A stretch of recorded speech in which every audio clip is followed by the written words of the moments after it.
Halo semuanya, balik lagi di PSBB, Podcast Santuy Bareng Barudak. Dimana PSBB ini adalah program baru dari Ikom Channel. Gua, Zulman, sebagai host akan memandu kalian untuk berbincang-bincang bersama bintang tamu yang keren serta inspiratif. PSBB ini juga akan ditayangkan di Instagram dan YouTube Ikom Channel.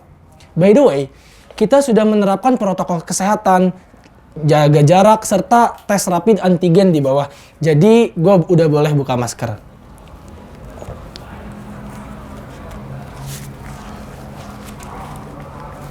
Oke, di sini gue akan menuntun kalian ditemani dengan gestar yang keren-keren serta inspiratif untuk berbicara mengenai flashback hal-hal kampus atau hal-hal yang lagi happening pada saat ini.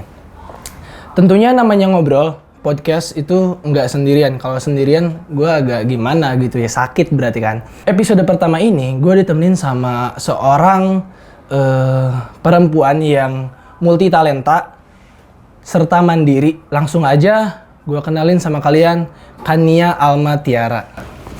Ini gue buka masker juga? Boleh buka masker gak? Iya. Karena emang jauhan juga ya? Iya, kita jauhan, udah menetapkan protokol kesehatan nggak? Iya, bentar ya.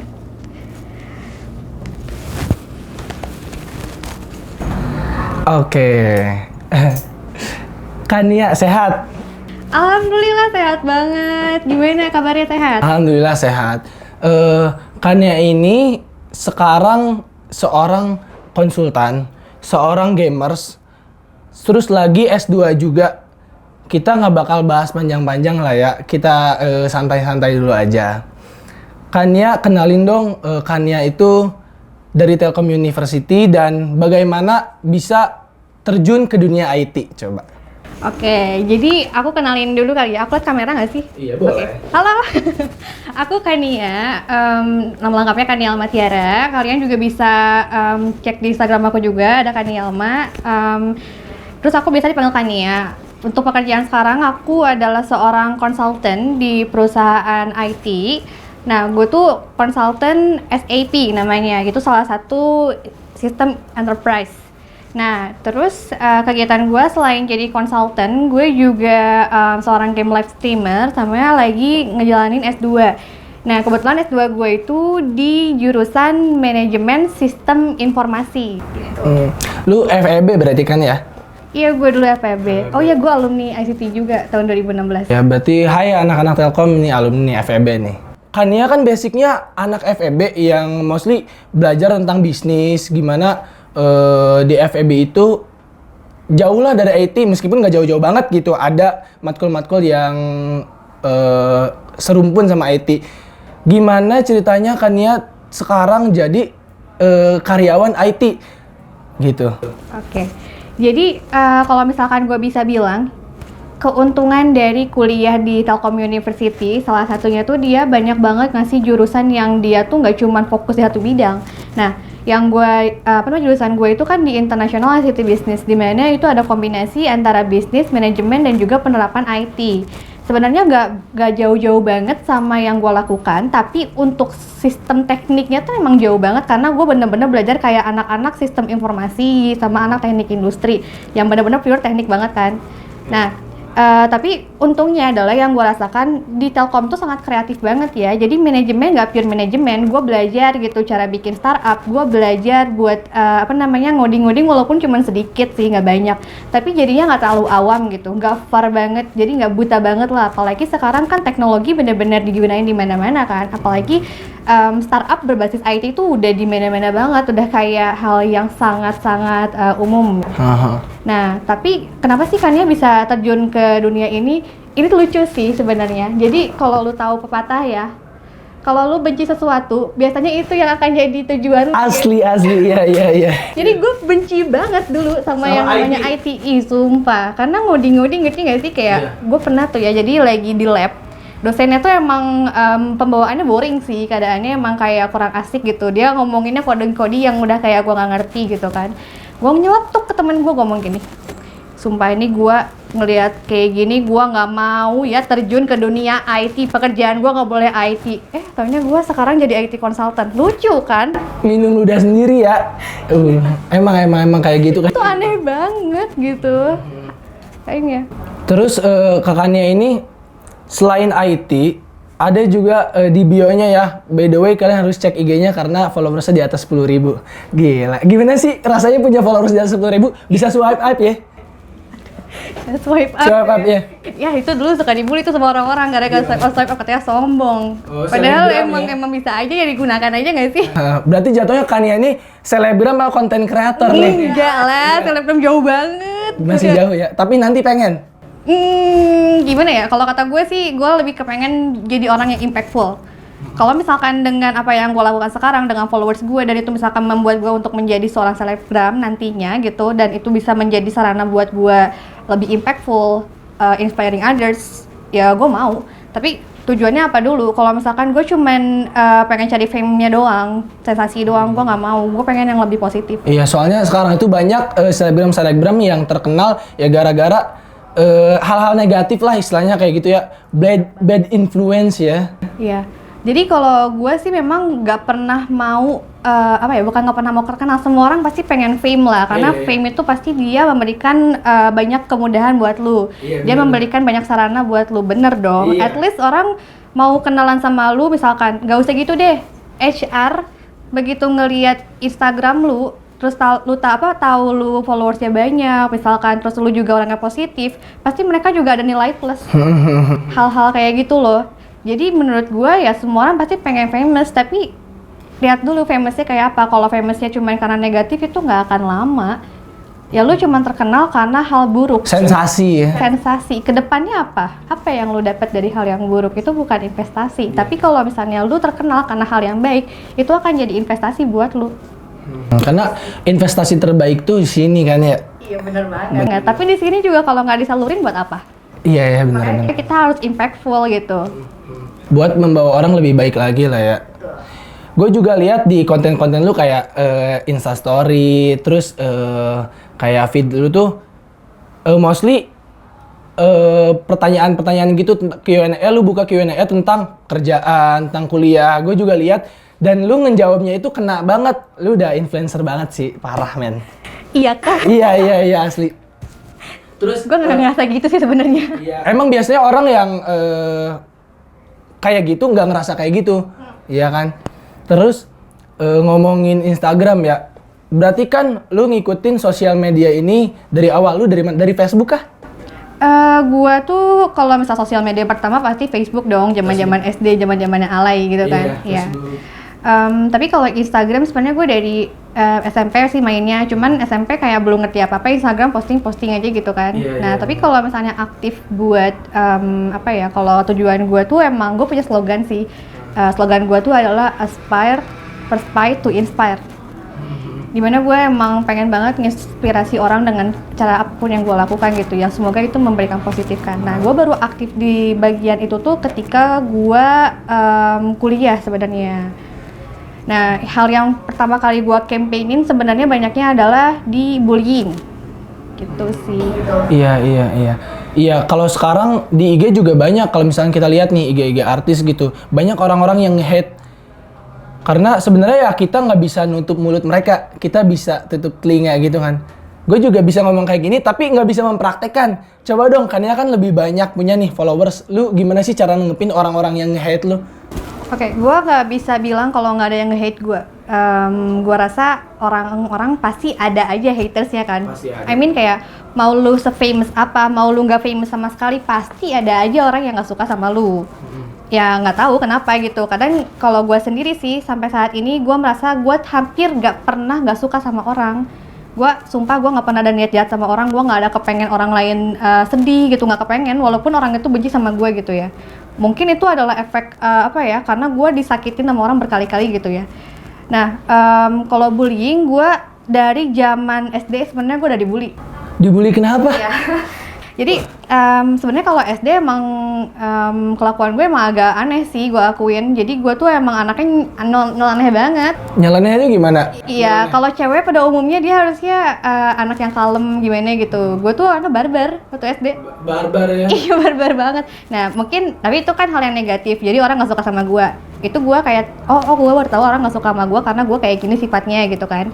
SD, terus SMP gue berubah. SMA ke kuliah tuh gue ngerasa kayak yang nge-hate tuh udah mulai nggak masuk akal. Jadi kayak mau lu ngelakuin apa, lu bakal selalu dicari kesalahan lu, ngerti nggak? Ya iya benar-benar. Misal nih, gue waktu SMA, misalkan gue adalah anak yang nakal ya. Emang kenyataannya sih gue gak baik-baik amat sih waktu SMA. Gue suka mabal gitu. Oke, ini jujur ya. Iya, senakal apa sih? Bawa pisau kah? Enggak, tapi gue suka mabal. Olahraga gue mabal. Makanya bukan anak yang berperilaku sangat teladan lah waktu SMA gitu. Gue lebih cenderung anaknya males, terus main mulu, ngegaul lah gitu. Sangat begitu waktu SMA. Apalagi lu SMA di mana sih? Di 5 Bandung. 5 Bandung. Maaf ya ibu bapak. Bapak BK, ibu BK pasti hafal bukan saya. Terlalu sering soalnya masuk BK. Udah jadi menginfluence banyak orang lah sekarang loh. Iya. Ya maksudnya gue used to be that kind of person yang emang nyeleneh gitu loh saya anaknya. Jadi mungkin orang nggak suka sama sifat gue yang emang nggak bagus kayak gitu ya. Nah akhirnya gue mencoba untuk lebih baik dong. Di kuliah. Akhirnya gue mencoba untuk berubah buat jadi lebih baik. Gue tahu kelakuan gue tuh nggak bagus. Akhirnya gue mencoba untuk menjadi orang lebih positif, gue lebih serius kuliah, belajarnya, terus gue kayak lebih menghargai guru dan lain-lain gitu kan. Tapi orang malah jadi ngerasa kayak apaan sih lo gitu, lo tuh apaan sih, kenapa harus kayak gini sih, jadi kayak sok baik banget sih lo gitu. Akhirnya kayak mau gue ngelakuin hal baik atau hal buruk, orang kalau udah nggak suka aja. Pasti. Dan lu membuktikan ini di kuliah. Yes, dan kenapa gue kuliah banyak banget yang bilang kamu jadi orang yang sangat-sangat jauh berbeda gitu. Dari dulu gue SMA kalau kerjaan nongkrong ngobrolin orang lain gitu kan, kayak ngegosipin orang gitu. Waktu kuliah gue sangat gak suka kalau orang itu ngobrolin orang lain gitu loh. Kayak buat apa sih lu, gak asik banget gitu ngobrolin hal-hal kejeka orang lain kayak gitu loh. Gue jadi orang yang seperti itu dan bahkan gue cenderung menolak untuk bertemu dengan teman-teman atau lingkungan yang toksik gitu loh. Nah akhirnya waktu kuliah gue proof banget sih, kayak gue pertama kan kepukul banget nih gak keterima PTN karena memang kalau anak SMA ya standar dia bisa disebut sukses tuh adalah dengan dia keterima di PTN. Awalnya pasti semua anak SMA. Gue gak keterima PTN, gue terpuruk banget. Gue terpuruk, tapi gue langsung kayak gak, gue bisa buktiin kalau misalnya dengan gue di swasta, gue bisa tetap sukses. Gue kayak gitu, gue akan tunjukin kualitas diri lu tuh bukan tergantung kuliah lu di mana, tapi kalau lu kalau lu adalah sebuah berlian, lu akan selalu bersinar dimanapun kan. Akhirnya gue bener-bener nge-press diri jadi orang yang sangat jauh berbeda dari yang suka mabal dan lain-lain. Gue hampir nggak pernah absen kalau kuliah. Sampai akhirnya lu lulus cum laude ya? Yes. Cum laude 3,5 tahun? Yes, itu pun dihujat. Kenapa? Orang cum laude dihujat? Gini, gue masuk swasta nih, terus bilang kayak apaan sih masuk swasta gitu kan. Orang Bandung kan biasanya tuh ITB gitu-gitu ya? Yes, gue memang pengen balik ITB tapi masuknya ke Telkom. Itu pun udah oke banget, gila Telkom, gila kalau gue bisa bilang ya Telkom tuh keren banget. Nomor 1 loh swasta. Yes. Dan dia tuh lulusannya keterima di mana-mana. Tempat gua kerja sekarang itu isinya anak Telkom semua. Waduh, beruntung sih gua masuk Telkom. Jadi Anda yang pengen masuk Telkom, Anda gampang kerja. Amin. Amin. Itu sumpah sih. Jadi jangan cuman karena denger swasta segala macam Telkom itu ya. Gua bukan promosi. Aslinya di tempat kerja di mana-mana kepake diterima. Angkatan atas tuh pasti kayak senior lu pasti anak Telkom. Di mana-mana cuy. Iya. Lu kok bisa sih cum laude gitu? Kayak gue juga pengen tahu dong. Gue juga pengen nih lagi kuliah masalahnya. Oke, jadi awal mula kenapa bisa cum laude awalnya karena gue dibully kan, balik lagi gue pengen proof kayak proof them wrong sih, kayak gue tuh gak sebego itu, gue tuh gak bego, gue kalau mau belajar gue bisa. Gue sangat menekankan itu, jadi gue mati-matian banget belajarnya. Jadi waktu kuliah gue bener-bener yang gak pernah nulis waktu SMA kan, gak pernah nulis, gak pernah bawa buku. Gue tiba-tiba bawa buku pensil semuanya warna-warni dari Magic Kuhibiniu gue punya buat nyatet gitu kan. Oh lu basicnya tongkrongan lah ya? Iya gue anak nongkrong banget dulu, main dulu tuh pokoknya. Terus waktu pas kuliah ya udah akhirnya gue matiin banget dosen. Bahkan gue kayak awal-awal nih, lu kalau tahu nggak sih cewek-cewek yang suka pengen jadi pemimpin gimana? Iya. Nah, gue waktu awal masuk kuliah kan ada tuh kayak apa namanya kayak perkumpulan anak-anak yang masih baru gitu, maba yang baru gitu, satu jurusan kan kayak ngumpul gitu. Itu kan ditanya mau ketua angkatannya siapa, gue ngacung. Buset, biasanya dipilih, lu ngacung. Gue ngacung, gue lempeng banget. Orang pasti kan kayak apaan sih ini cewek gitu kan. Lu aktif lah ya awal-awal. Gue bayangin, gue dari dulu yang nggak pernah mau OSIS kayak gitu-gitu, gue tiba-tiba pengen organisasi cuy. Mau jadi ketua angkatan? Gue jadi ketua angkatan, walaupun nggak kepilih sih. Nggak kepilih jadi wakil akhirnya. Pede dulu aja kali ya. Nggak kepilih sih, Calvin temen gue ada dah kayak gitu. Nah, karena di cowok mungkin ya, wajar aja sih. Nah, terus kayak gitu, ada pemilihan KM kan. Awalnya tuh gue nggak berekspek gue bakal ngambil KM gitu, tapi keadaannya adalah ditanyain KM sama siapa, akhirnya ada yang nunjuk kan. Terus kayak ya udah akhirnya gue ngacung aja gitu ya jadi KM gitu kan. Dan itu di semua mata kuliah dari gue awal sampai lulus, gue selalu jadi KM-nya. Tapi kan tadi lu nanyain gimana cara cum laude kan? Iya benar. Iya. Nah, makanya dari yang gua nggak aktif jadi aktif nih. Iya. Lalu long story short, gua tuh baca satu buku. Nah, lucunya adalah gua tuh walaupun dulu bandel gitu ya, tapi gua paling suka baca buku apapun. Nah, yang gua baca buku, dia tuh ada satu buku di mana dia bilang kalau misalkan kita tuh harus punya idola atau orang yang bisa dulu jadi panutan dalam hidup. Dalam buku itu? Buku apa nih? Kenapa? Buku apa? Gue lupa, udah lama, mohon maaf. Terus? Tapi yang pasti dari sana gue bener-bener mengidolakan banget Elon Musk, CEO-nya Tesla. Iya. Yes, gue suka banget ya dari dulu gitu. Jadi apa namanya, dari sana gue bener-bener ngikutin dia banget kan. Bahkan dia tuh memang dulunya konsultan. Kalau misalkan kalian baca bukunya, dia pernah kerja di konsultan juga. Jadi akhirnya gue bener-bener ngikutin jejak dia banget. Terinspirasi gitu. ya? Yes, awalnya itu. Terus kayak gitu, akhirnya ada satu buku dia bilang kalau misalkan lu tuh kalau mau semangat hidup gitu, gak padam-padam gitu semangatnya, lu harus jadiin hidup lu tuh kompetisi. Nah, akhirnya gue cari tuh di kelas gue siapa yang pinter. Ada temen gue kalau di Bandung tuh SMA paling favorit kan SMA 3 Bandung. Ada temen gue namanya Arlinda, dia tuh mahasiswa terbaik di jurusan gue. Nah, dia tuh pinter banget kan. Terus gue tuh kayak pengen banget deh gitu belajar dari dia, pengen banget deh nilainya bisa setara sama dia. Gue bukan pengen jahat sama dia, bukan, tapi kayak semangat gitu loh karena gue punya temen dia pinter banget gitu kan.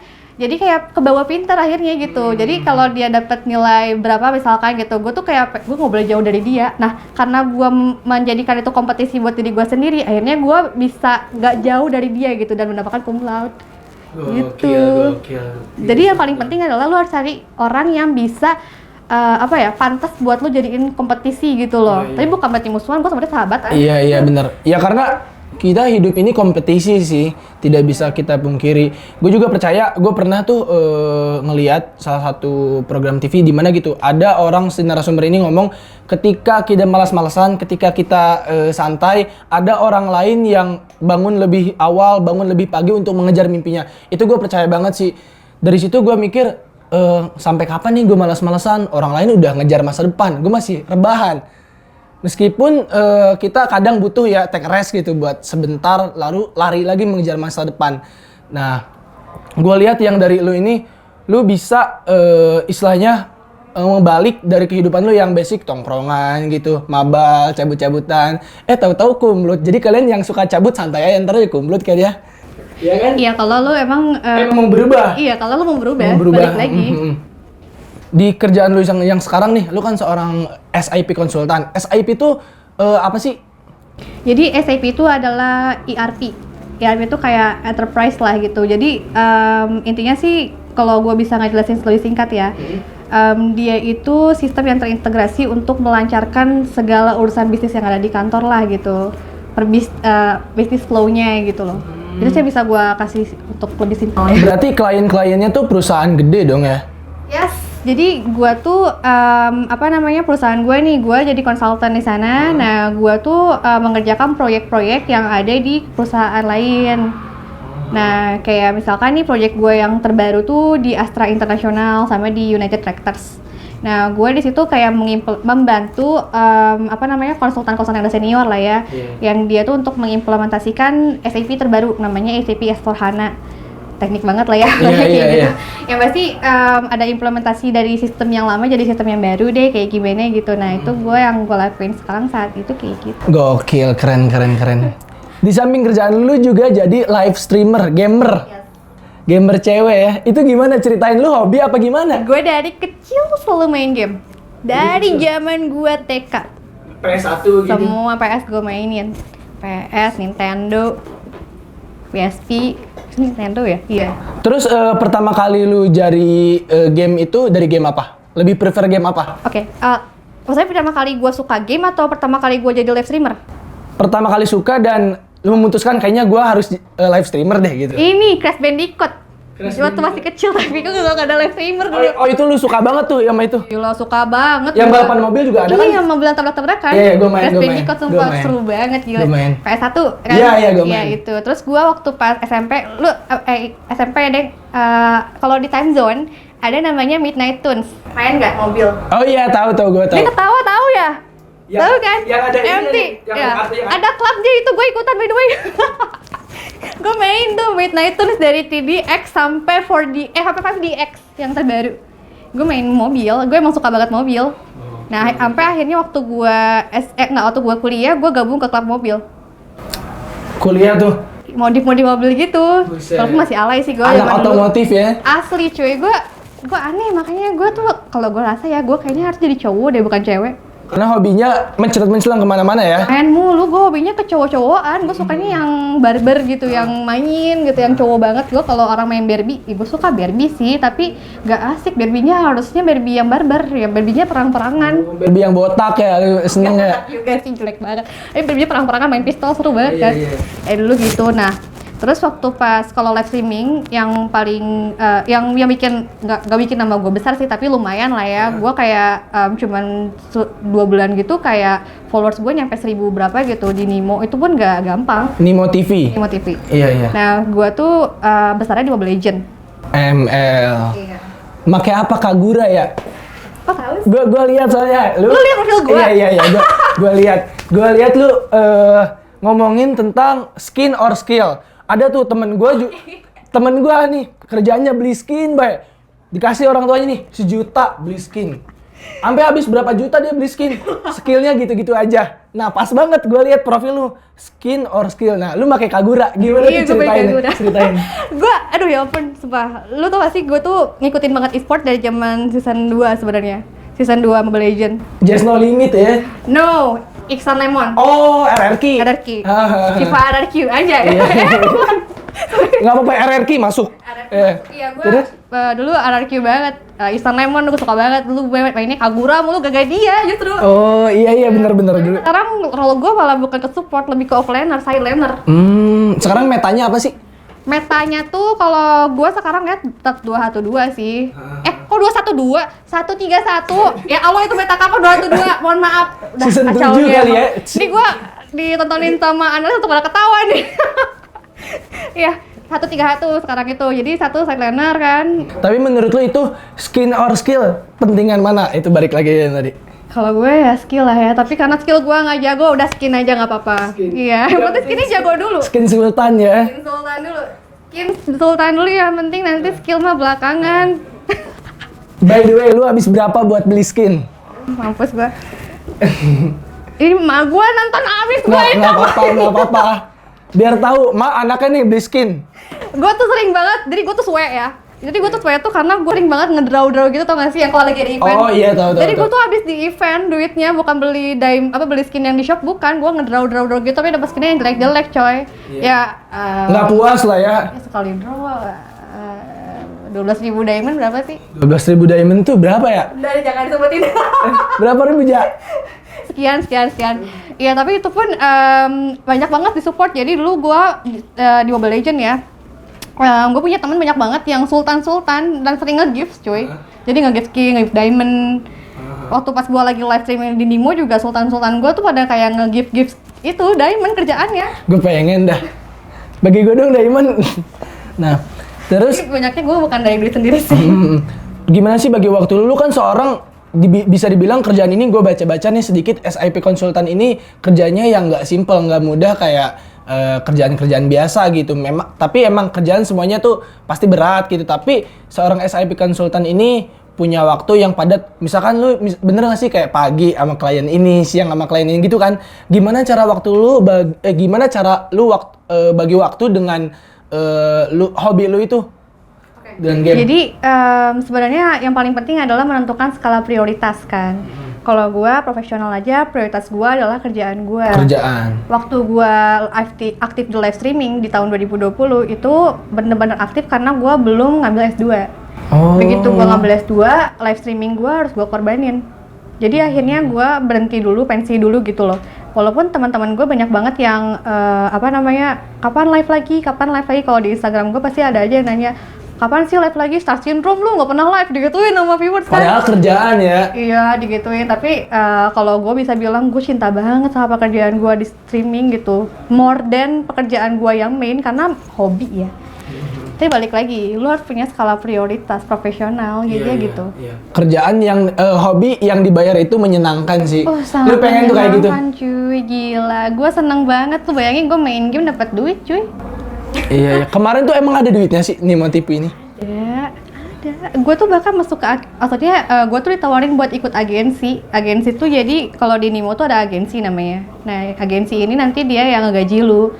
Nah, gue tuh udah dapet gitu 2 agensi sebenarnya di tangan gue, tapi gak gue terima karena gue tahu gue belum bisa konsisten di sini gitu. Live streaming ini sebenarnya gue jadiin hobi aja gitu loh, belum ke duit banget walaupun memang menghasilkan duit. Si live streamer ini. Padahal gue cinta banget tapi gak bisa karena gue ambil S2 balik lagi. Iya. Jadi memutuskan untuk live streamer main game, fokus di game itu sebelum lu ngambil S2, karena kan gabut ya sebelum S2. Nggak gabut sih lu langsung kerja kan ya? Gabut sih nggak jauh dari gabut ya. Justru gue malah kurang tidur mulu jadinya. Karena gini, gue kerja kan 8 to 5 ya. Dan di sini tuh gue kerja ada targetnya cuy. Jadi gue tuh semacam kayak kalau orang bilang MT lah ya. Nah gue tuh emang ada targetnya tiap bulan gitu loh. Buat nyampe target itu tuh kan gue butuh dedikasi yang lebih dong. Gue harus belajar lagi, gue harus praktek lagi. Apalagi basic gue nggak di IT banget. Teman-teman gue di SI, di teknik industri yang dimana basicnya IT mereka akan lebih jago pada gue. Harus kejar lah ya. Gue harus kejar walaupun gue capek, walaupun gue ini tapi gak bisa, lu harus gitu loh. Lu nggak suka di satu bidang bukan berarti lu nggak bisa gitu loh. Dan biasanya kenapa lu nggak suka? Karena lu nggak bisa. Nanti begitu lu bisa, lu jago di sana pasti lu suka. Lu suka, iya benar. Kan lu tadi bilang lu begadang nih gara-gara game. Lu begadang. Padahal lu posisi kerja super sibuk. Itu orang tua lu kayak dukung nggak sih? Waduh, anak gue dulu pernah bikin orang tua gak nangis, gila ya. Gara-gara apa? Iya, jadi mungkin orang tua pasti pengen yang terbaik buat anaknya kan, ya semua orang tua. Dan gue tuh cinta banget sama ibu bapak gue gitu, dan gue tuh paling gak mau ngecewain mereka, apalagi bikin nangis, gila kan, sedih banget.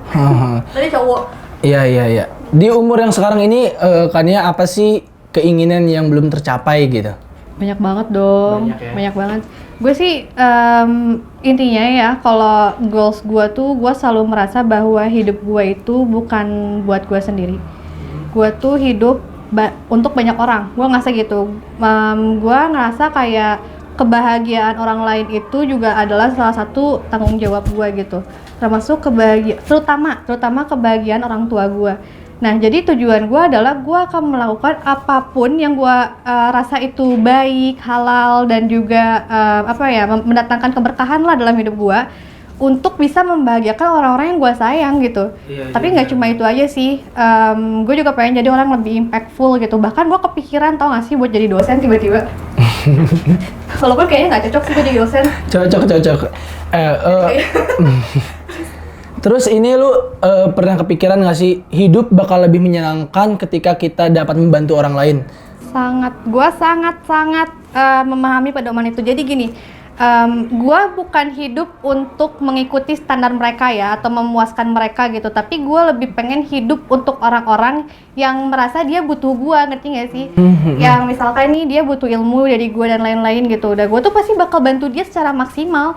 Bahkan gue tuh pernah se-effort itu gitu, kayak temen gue ada yang minta, bukan teman sih, saudara gue ada yang minta tolong buat kan reviewin CV gue dong, kan ajarin gue dong biar bisa wawancara lancar. Itu bener-bener 3 hari berturut-turut dari jam 10 malam sampai jam 3 pagi gue temenin dia buat latihan wawancara segala macam. Walaupun gue bukan profesional sana, tapi gue kan belajar dulu lah ya, research dulu, dapat pengalaman gue gitu.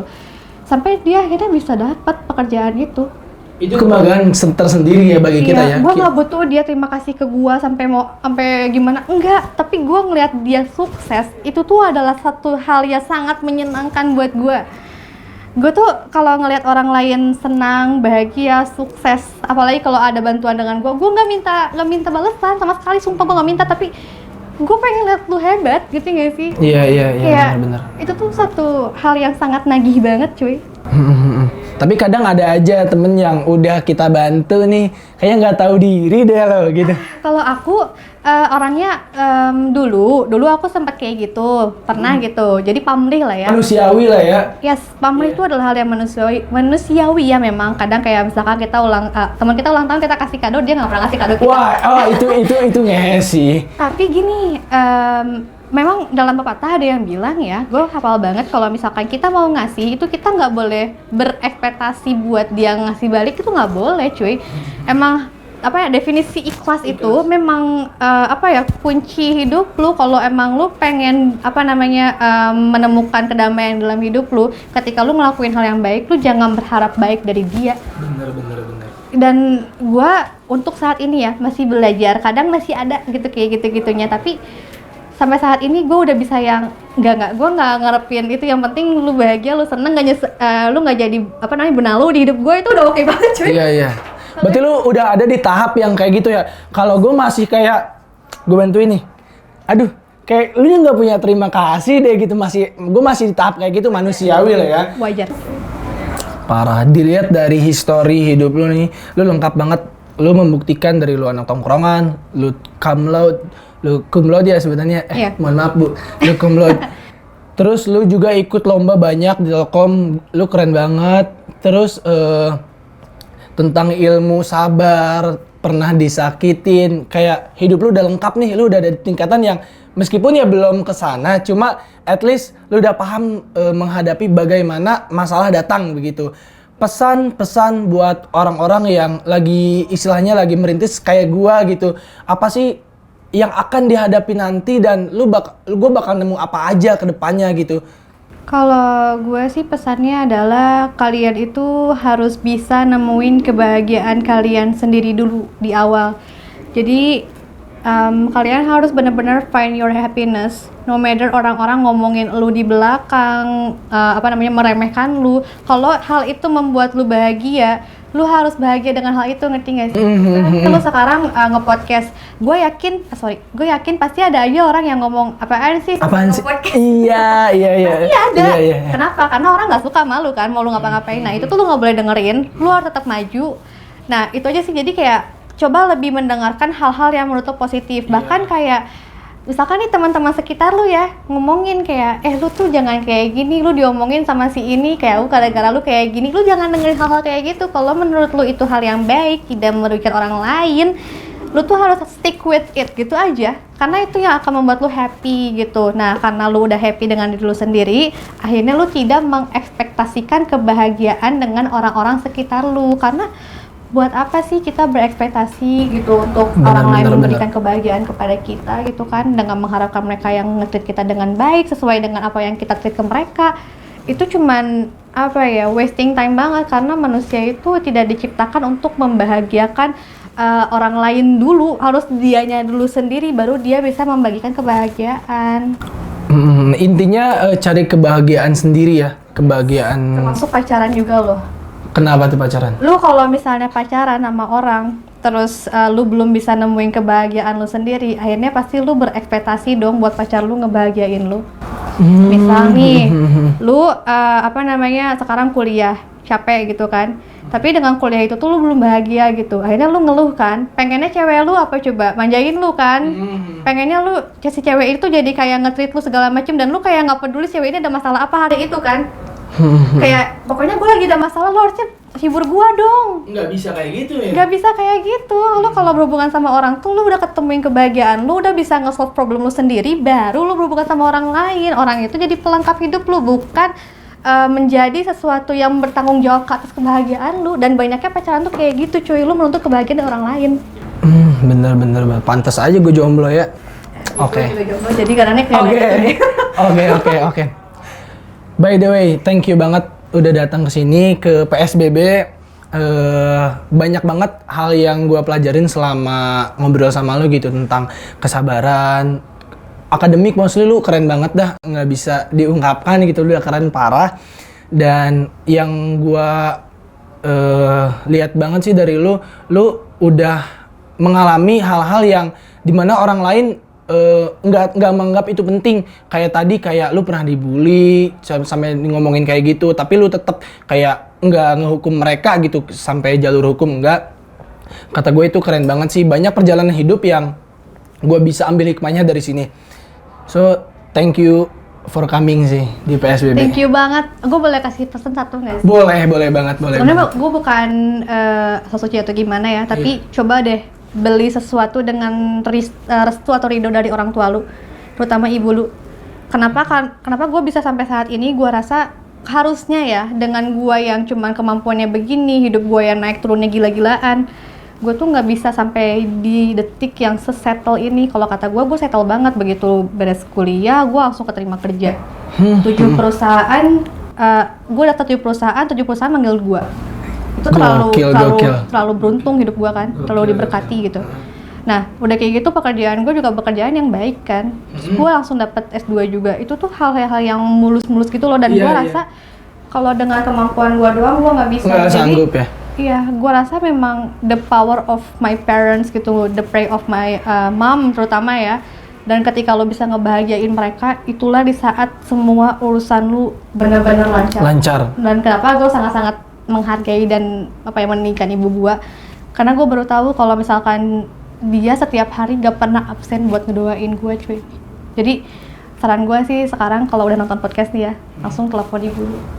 Telepon ibu lu minta maaf lu pernah bikin nangis, jangan lupa. Hei Anda durhaka. Oke. Iya, telepon ibu lu, kasih tahu kalau lu betapa sayangnya sama mereka, karena lu nggak pernah tahu cuy kapan waktu ketika lu udah nggak bisa lagi ngungkapin itu dan terjadi penyesalan gitu. Apalagi saat itu kita belum bisa bahagiain mereka.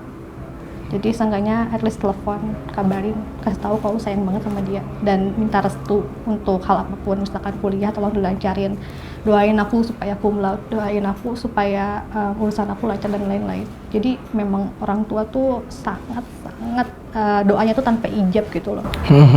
Ya gitu sih kalau gue, jadi pengen nangis kalau ngomong orang tua. Oke. Keren banget. Thank you banget udah datang PSBB, mampir lagi ke PSBB. Boleh. Kita ada terus ya. Buat kalian pantengin terus episode selanjutnya di podcast Santuy bareng Barudak. See you next episode.